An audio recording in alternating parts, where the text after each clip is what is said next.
بسم اللہ الرحمن الرحیم۔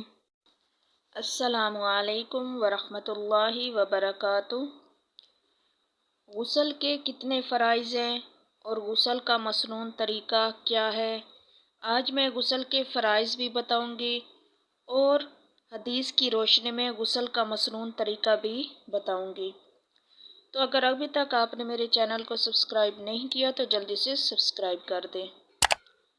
غسل کے فرائض اور غسل کا مسنون طریقہ حدیث کی روشنی میں۔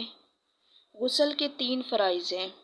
نمبر 1 کلی کرنا، نمبر 2 ناک کی نرم ہڈی تک پانی پہنچانا، نمبر 3 پورے جسم پر پانی بہانا تاکہ بال برابر بھی جگہ سوکھی نہ رہ جائے۔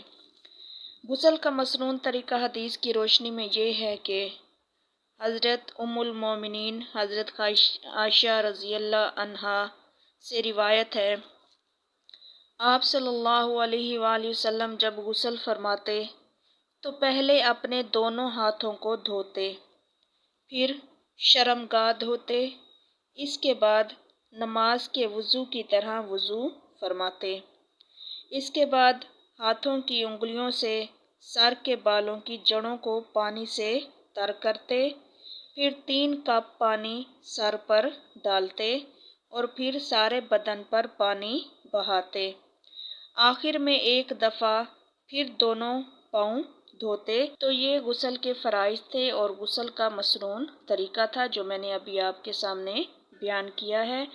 اسی طریقے سے غسل کرنا چاہیے، ٹھیک ہے، اور غسل سے پہلے فرائض کو ضرور ادا کرنا چاہیے۔ اگر غسل سے پہلے فرائض کو ادا نہیں کریں گے تو آپ کا غسل نہیں ہوگا۔